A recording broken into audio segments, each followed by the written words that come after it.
Salut les chimères, j'espère que vous allez bien, ici Master Chem. Ça fait près d'un mois que je n'ai pas eu à poster des vidéos et je m'en excuse.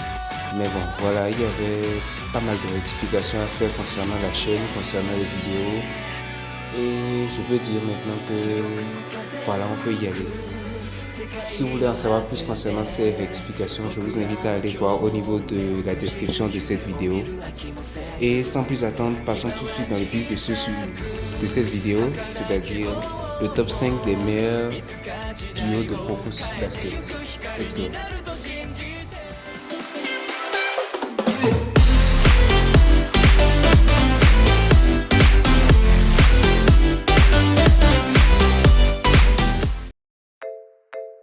En cinquième position, on retrouve le duo Kasamatsu Kise.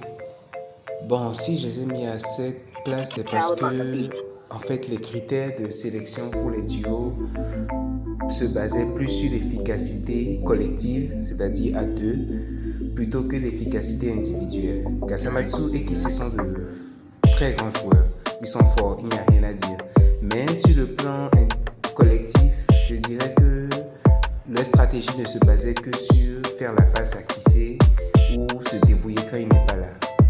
C'est ce que je retiens en tout cas des 3 saisons de Crocus Basket. J'attends vos avis en commentaire. En quatrième position, on retrouve un duo de Serine aussi talentueux que bizarre. Talentueux parce que leur efficacité est redoutable, mais bizarre de par l'attitude des deux joueurs l'un envers l'autre. Mais il n'y a rien à dire, niveau complicité, ils sont hyper efficaces. Ils n'ont pas besoin d'élaborer une stratégie ou de se parler avant de pouvoir montrer à quel point ils sont forts. Que ce soit Teppei Kiyoshi ou Chonpei Yuga, ils sont vraiment redoutables. Je vous laisse admirer.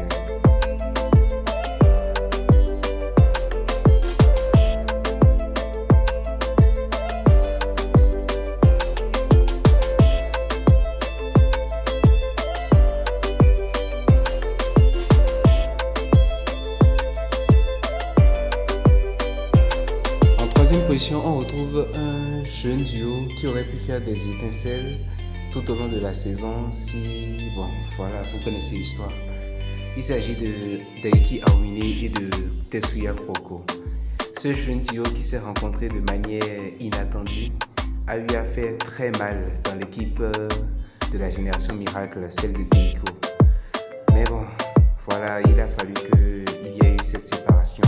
Mais tout au long de leur match ensemble, ils ont vraiment eu à faire mal, très mal.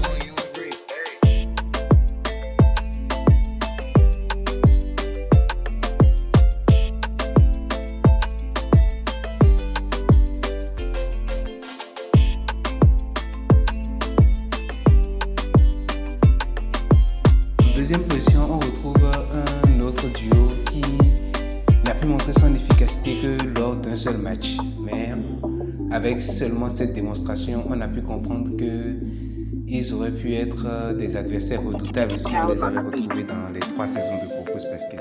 Il s'agit du duo composé de Akashi Seijuro, le capitaine de la génération miracle, et Shintaro Midorima, le meilleur shooter à 3 points.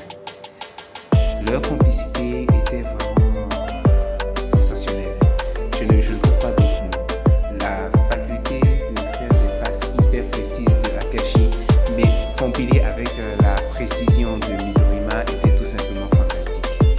Si je les ai mis en deuxième position, c'est tout simplement parce que je me dis qu'en match, ils auraient pu faire beaucoup plus mal, ou ils auraient pu être beaucoup plus efficaces que les précédentes personnes que nous avons eu à montrer.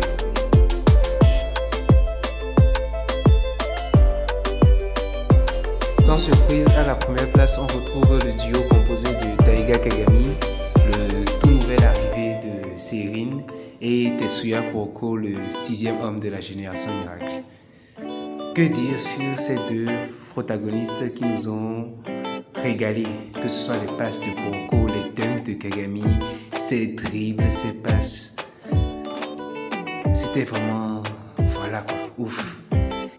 Et voilà, on arrive à la fin de cette vidéo. J'espère qu'elle vous aura plu. Si c'est le cas, n'hésitez pas à lâcher un gros pouce bleu, à vous abonner si ce n'est pas encore le cas pour voir nos prochaines vidéos. Et moi, je vous laisse.